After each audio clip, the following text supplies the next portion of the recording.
Welcome everyone to this session and thank you for coming to our campaigning tips workshop. My name is Gavin. I'm the member of Scottish Youth Parliament for the constituency of Renfrewshire South.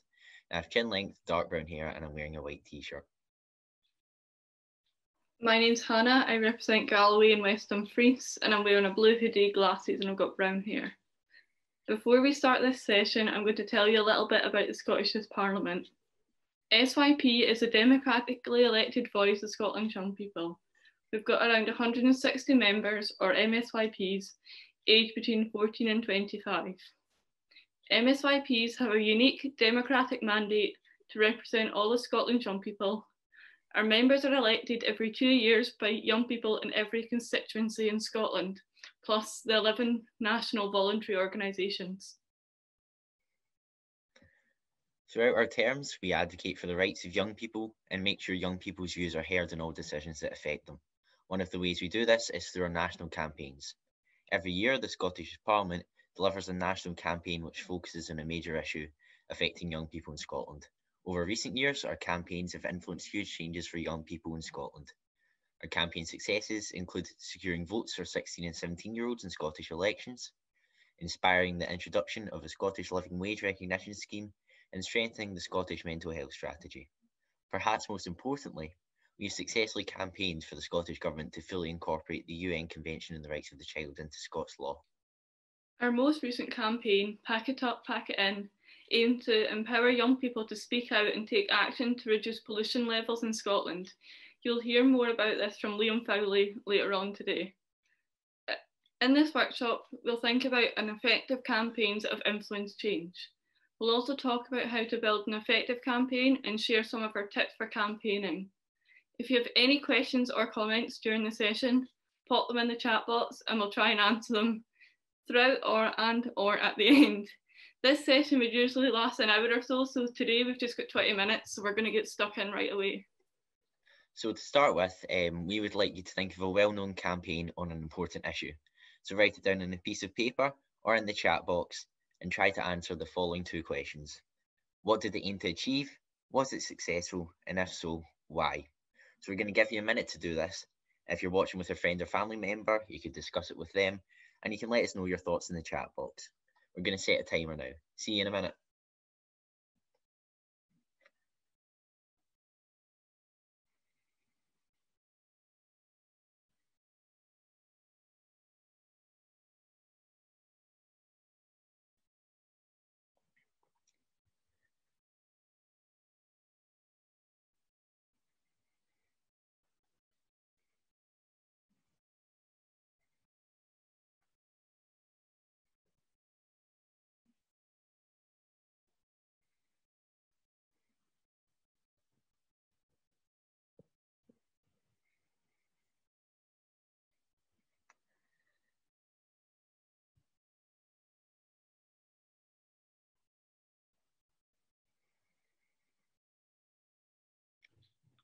You've got 10 seconds.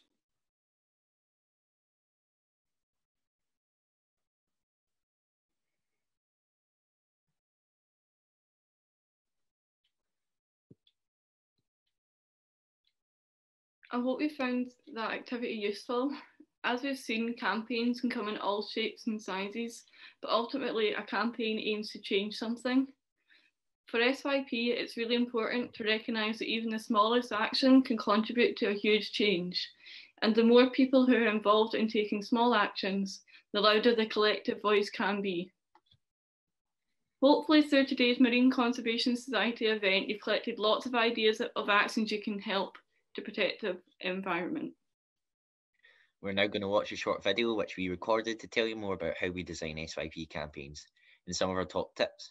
Hopefully the technology won't let us down, but please bear with us if there are any issues. If you have any comments or questions during the video, please put them in the chat box.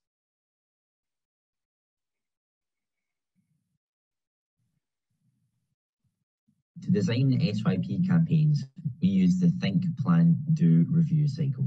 First, we need to think, what is the actual issue you want to address? Next, we create a plan. How are you going to run an effective campaign for the problem you want to solve?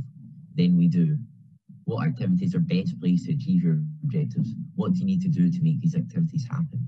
We always review throughout the process. How will you keep track of how your campaign is progressing? As this is a cycle, we've then reviewed our campaign progress. We go back to the start of the cycle to think about any other issues or actions we need to take and then plan and do them. Campaigning is an ongoing process, and we think it's really important to go through all these steps to help us make our campaigns as effective as possible. For any campaign to be effective, you first need to know what it is you're trying to change. But you can't tackle a problem if we don't know why it's a problem, as often there are other underlying issues. So in order to make a real change, we need to identify the root cause of the problem you want to address. We're going to use a problem tree to break down this process. If you can, draw out a tree in your piece of paper. Think of an issue you would like to campaign on and write it in the middle of your problem tree. Write the effects of this issue in the branches of the problem tree. What does the problem look like? What is the impact of the problem? Write the causes of this issue in the roots at the bottom of the problem tree. Why does this problem exist? What makes this problem a problem? This activity can be a great way to start thinking about issues, as sometimes the thing you want to change is actually a result of a bigger or different issue. It may work out that to change the thing you want to change, you need to tackle another issue first. So now that you've drawn your problem tree, we're going to show you an example we've prepared in advance. The issue we've identified is there is too much litter in our communities. We've written this in the middle of the tree. The effects of this issue are: it makes our streets look dirty. It can put people off spending time outside. It can attract rodents, which can spread diseases. It's damaging to the environment. If people see an area is dirty, it can make them think it's okay to drop litter. There are lots of other effects of dropping litter. Can you think of any more to add to our tree? There are lots of things that can cause this issue as well. The examples we've come up with are: in some areas there aren't enough bins, or the bins that are there aren't secure, so it's really easy for litter to overflow and blow out in the wind. In some areas there aren't many recycling facilities, so general waste bins get too full of rubbish that could otherwise be recycled. Some people might not understand the negative impact that littering can have, while sadly other people might not care. And like we said before, if people see that an area has litter, it can make them think it's okay to drop litter. Again, there are lots of other things that can cause littering. Can you think of anything else to add to the roots of our tree? Our next task is to think about what action could be taken to try and tackle your chosen issue. At SYP, we tried to take action on a national and local level during our campaign cycle, but you might want to think more locally if this is the first campaign you've run, or if you're doing it by yourself. If you think of a national level action, write it around the branches at the top of your problem tree. If you think the action is a local grassroots action, write it in the space around the roots at the bottom of your problem tree. This activity helps us to think about the actions we could take to make change. It's a great way to get all of the ideas down on paper. After you've made a note of all your action ideas, you can use them to work out a timeline. What needs to happen when, and what resources you would need to help you carry out your campaign. Once we've worked out the actions we want to take, we would go on to thinking about who our campaign allies are. These are the people we want to get involved in helping our campaign both locally and nationally. Unfortunately, we don't have time to do this today, but please bear in mind this when you're planning your own campaigns. The more people involved in a campaign, the louder your voice will be and the easier it would be to spread the load. Well done everyone for all of your brilliant work in this session. We don't have time to develop our campaigns any further today, but I hope you learned a few helpful tips for the future. We'll close off with some final SYP tips for campaigning. Adapt what is already available. Don't reinvent the wheel. Are there any existing campaigns or groups working on the issues you've identified? You could start by getting in touch with them to find out how you can get involved in their work. Make it positive. Focus on why the change is positive, rather than negatively campaigning by criticising or using aggressive tactics. Take small steps. Campaigning is rarely a straight line and can take than you expect to make a big change. Celebrate the small wins and pause along the way to take stock of what you're at and where you need to go to reach your overall goal. Think local. Don't try to change the world. Focus on a single issue or small changes which will contribute to the overall big picture. Don't go it alone. Successful campaigns are rarely won by individuals. The more people that are involved, the more voices there are to amplify your key messages and to delegate tasks to. Involve everyone. It's really important to make sure the people who are affected by the problems you've identified are involved at all stages of the planning and delivery of the campaign. This will make it much more powerful. Think outside the box. Be creative and use the resources you have available to you. You don't need a huge budget or even any budget to influence change. Keep smiling. Affecting change can be hard. If you're not enjoying the approach you're taking, take a step back and work out how you can change it so you start to enjoy it again. We hope you've enjoyed this session today. If you would like to find out more about SYP and our campaigns, please have a look at our website, www.syp.org.uk. Good luck and thank you for taking part in today's session. To design the SYP campaign, unexpectedly started playing that again. Gavin, I think we're over to you now. So thanks everyone for watching. We've got a few minutes left, so for any questions, if you've got any, please just pop them in the chat box. And we've also got Liam Fowley, MSYP, who's the Vice Chairperson of the Scottish Youth Parliament, who is also joining us for the Q&A. So we've had a couple of questions in so far. One from Peter is, what are your top tips for reaching the 16 to 25-year-old demographic? So as an MSYP, I've often I've consulted in schools. Obviously that's going to be more difficult now. So I think for a more online way to reach the younger demographic, I think social media is a great way to reach young people. Obviously, almost every young person will have some form of presence in social media. So I think a great way to reach out is to sort of boost your presence in social media and sort of give yourself a platform to be seen by young people. Hannah or Liam, do you have anything? Hannah?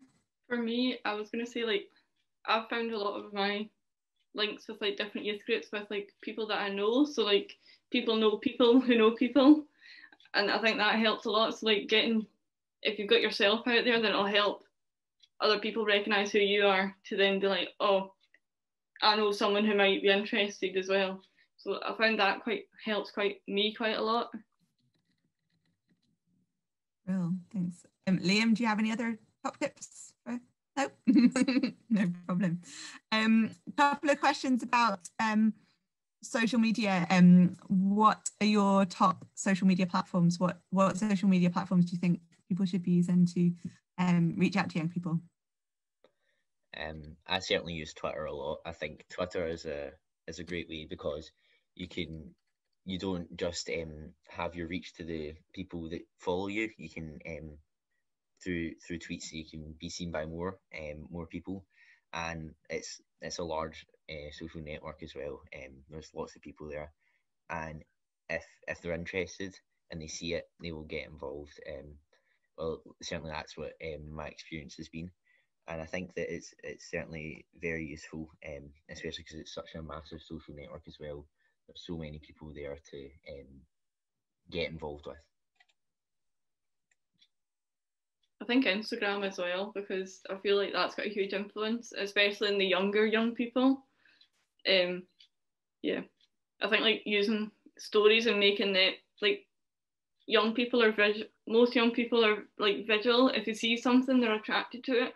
So like I feel like with the use of Instagram, it's based on pictures, and that's what young people like. So if you can somehow make engaging graphics and like GIFs and stuff, that'll help engage young people. And following on from that, there's a question from Sandy about TikTok. Is TikTok useful for campaigning? Hannah, I'm going to go to you because I know that you have done some TikTok activities. Yeah. I'm not giving out my username, so don't go and look at and Catherine as well, she's quite good at TikTok as well. And I think just because I don't know, it's just a laugh. I found it's fun to create, but also having other young people. Is it important that humour involving young? Is it important? How important is humour? Well, it's pretty important. I love a good joke, so yeah. But yeah, TikTok's a really good resource, although it does take quite a bit of time to make them engaging and edit them, but once you get the hang of it, it's quite an easy platform to use. Well, thanks. So we're going to move away from social media slightly. And Doug, thank you for joining us, Doug. It's great to see you again. So Doug has asked, what is the main environmental issue that SYP is concerned about? If you'd like to come in on that one. Liam, shall I come to you? Yeah, hi everyone. I'm trying to avoid talking because I do that too much. So I think I don't think we've got one specific one, Doug, and for everyone. We kind of go for anything that young people find to be important, etc. So we argue a lot of things. Obviously, our past campaigns have been the reduction of pollution levels. I'm going to talk about it shortly, but we started this in a climate change based campaign, and climate change is huge, and we had to be realistic. How can we achieve a tangible change in a year? We'd love to resolve climate change in a year, but we had to be a little bit realistic, so we had to go with words along about pollution and the reduction of pollution levels, because that's kind of words young people tend to be quite familiar with, because they've grown up around it, and so we went down that vein and focused on that for the past year. We launched our manifesto very recently, and that report's coming out shortly, and that contains a few environment questions as well, based on transport, emissions, that side of things as well. So it's sort of everything and certain things as well, which I'm sure is a really useful and clear answer.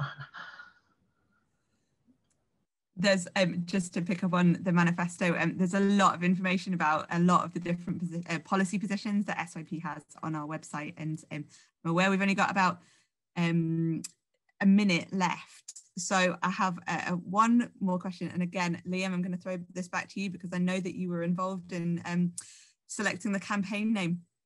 So Pack It Up, Pack It In is obviously the name of a song that was released before any of the MSYPs were born. How did we come up with the campaign name, Liam? So it goes rather unsurprisingly, it goes to a democratic process, and young people tends to be MSYPs, provide names, a whole list of them, a whole different type, and it goes to what we have as a conveners group. They convene our subject committees, and they are kind of our policy steering group for the organisation, and they take a big lead in it in the campaign. And part of that was coming to the Pack It Up, Pack It In, and obviously everyone noticed that to be that song. It's quite catchy, everybody knows it. I have certainly referenced it in one or two speeches, and indeed have wished but never quite got around to entering a conference hall with that playing in the background. But it's done through a democratic process. I might drop certainly. It's through a democratic process. Same with our logo. It's done through, and we get loads of MSYPs involved, and the creative ones to get in touch with the creative side and design an accessible logo that can be used as well. So it's a democratic process, and it just happened to be an absolutely amazing song as well. Well, oh my goodness. So questions are now flooding in, and we've got about 30 seconds left before we get kicked out. So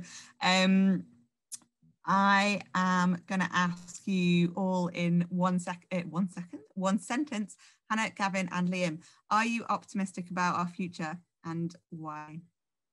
Who should I come to first? Anyone got an answer? Gavin? I would say yes, definitely. Young people are more involved with climate change and decision making than ever before, or at least that's what I think. So I think that as time progresses, SYP will become even more and more prominent than we already are, and will influence even more change to make sure young people of Scotland are involved in absolutely everything that is decided on by our government. Well, fab. Hannah? I'm going to say yes as well, because I feel like, as Gavin said, like young people are at the heart, and like It's people like Greta and David Attenborough. We all love them. So yeah, we're getting more and more motivated by people like more prominent, should we say, that are inspiring us to create better change. Well, thank you. And Liam? Yes, but only if young people at the heart of it. Perfect. Thank you all so much for coming along to this session.